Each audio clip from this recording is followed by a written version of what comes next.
Hello from the Music Interview Corner. I'm here today with the band Graveyard, with Axel and Jonathan. Yep. Hey guys, cool that you can take time for an interview. Yeah, of course, no worries. Yeah, thanks. Yeah, so my first question is, your music is very influenced by the 60s music, in a way. Yeah, sort of. It's influenced by a lot of different types of music, I would say, but maybe one foot is in the early times of rock and roll and blues and stuff. Yeah. And why did you decide to call your band Graveyard then? Because Graveyard is not my first association when I think of the 60s. It's really a special name, I think. Yeah, well, I think it was a long line of compromises, and then we had to pick a name because we had a show the next day, so we had to choose a name for the poster. But I think, when you think of a graveyard, you think about life and death and how easy things can slip away from you. So, it's a serious name that, hopefully makes you think about or makes you appreciate what you have and make sure you appreciate it before it's gone, maybe. I think it sounds a bit heavy and classic. It's good with those one-word names. Yeah. I think.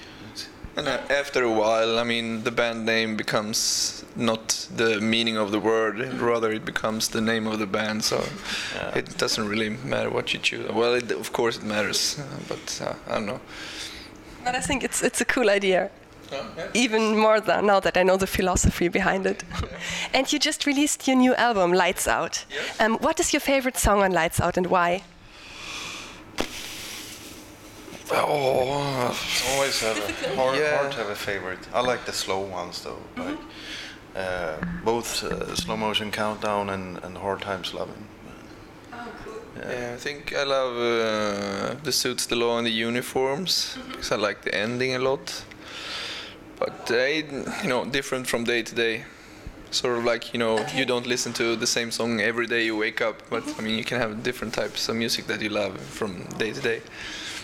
Okay, I like what you feel to play today. Yeah. And which song you're looking forward the most today? I don't know, probably the last, because then I know the show is over and I can go down and have a shower and have a beer. No, I like playing Thin Line live. It's an old song from our first album. It's fun because we jam a bit on it. And, give some extra space for, do whatever you feel like in the moment. Yeah. And the cover of Lights Out is really special, I think. It's really innovative because it's just dark. Who had the idea for this cool cover? We were joking a bit about it, and then I think it was the guy who designed the cover who sent it as a joke to us. But then we kind of felt that it kind of suited the album because it was dark, and it was also like on the last album we had a very, maxed cover. It was a lot to look at. So like this time, so this time we went to minimalism instead. It would be hard to beat that one. Yeah. With a lot of stuff this time too. So. We went the other direction, and now for the next album we're like back to scratch. We can do whatever we want again. Oh yeah. Yeah, but that is really cool. I have never seen that before. It's a bit like those pop art of the 60s. Yeah, maybe. And I watched the music video to Endless Night. Who had the idea with the car? How did you get this idea? It's the director, Arthur. Arthur Volgers. Yeah. He came up with pretty much the whole thing, I think. So he's been doing all the videos with us, and he's a great director. Yeah, easy to work with. Yeah. And he has cool ideas. Yeah. And his granddad was a really famous actor / singer in Sweden that was in a lot of children's shows and serious movies. He was a big idol for us when we were small. So it's kind of cool to work with his grandchild in doing music videos. Yeah. Of course, yes, that sounds really cool. And you're playing as a band together now since I think 5 years, or since more than 5 years, 2007, right? Late 2006 we did the first band practices, so I don't know, that is almost 6 years, 6.5 or something. Yeah, cool. And what is, you know each other really well, I think, and you're touring together, and now you get to know people very well on tour, I think. What do you like most about each of your bandmates? We can also talk about the people who are not here now. Then you can also tell what you don't like, if you like. Jonatan is a very humble and kind person.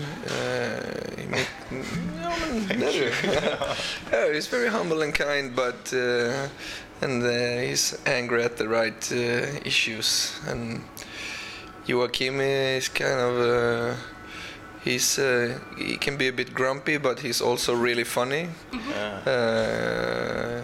He's like an old man that cracks really funny jokes.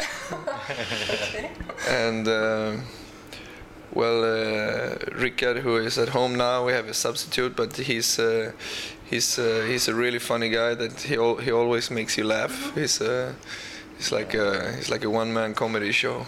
I think. What do you like about him? I think Axel first of all is a good friend and a great drummer. So and he's always up to something.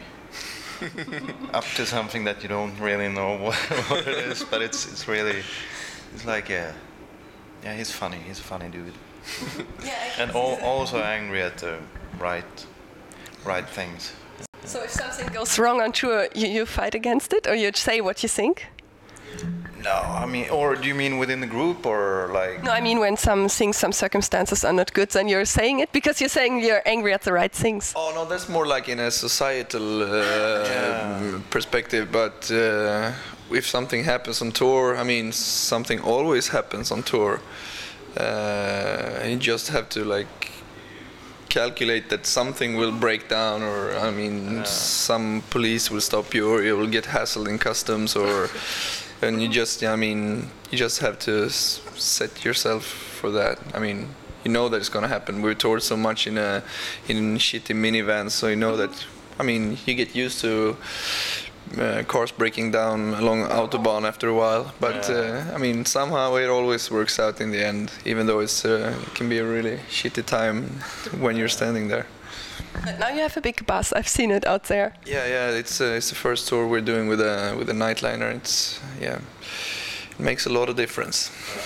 It's nice to be able to get some more sleep instead of just the long traveling, and you have to get up early. So it's really nice.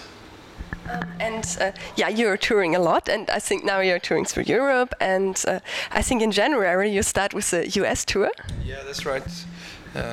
Going over to the US by the end of January, and going to be there for like 4 or 5 weeks or something. Yeah. And do you think there's a difference between the audience in Scandinavia, in whole Europe, and in America? It's hard to tell, really. I mean, I think we've been really lucky with a crowd pretty much everywhere so far, and I mean, sometimes it feels a little like. In the US, they have a lot more radio stations with that plays, a little more similar music to ours than what we have in Sweden, for example. So maybe it feels like, even though the interest in that kind of music is as big in Sweden, it's easier for people to hear your name or whatever in the US, because it's But I mean. Live, it's pretty much the same. People have been great. I think it's. I mean, since national boundaries are just made up by some kings, like hundreds of years ago, it's more like people are different from city to city rather than from country to country. I mean, people are people wherever you go, but of course there can be different vibes in different cities. Like I was thinking the other day when we played in, I think it was Frankfurt. I thought that it was a bit like playing in Richmond in the US, because the crowd was really energetic and had like a small mosh pit, which is not so common when we play. But I saw this guy who was in a white tank top with blood all over it, but he was looking so happy because he liked the music and the mosh pit so much, and that made me happy. Oh, cool. And who were your idols when you decided to become musicians yourself? Did you have any idols? I think it's weird to have idols, because that creates hierarchies. But I can admire people for being really good at what they do, or for being, saying good stuff, like comedians, like Bill Hicks.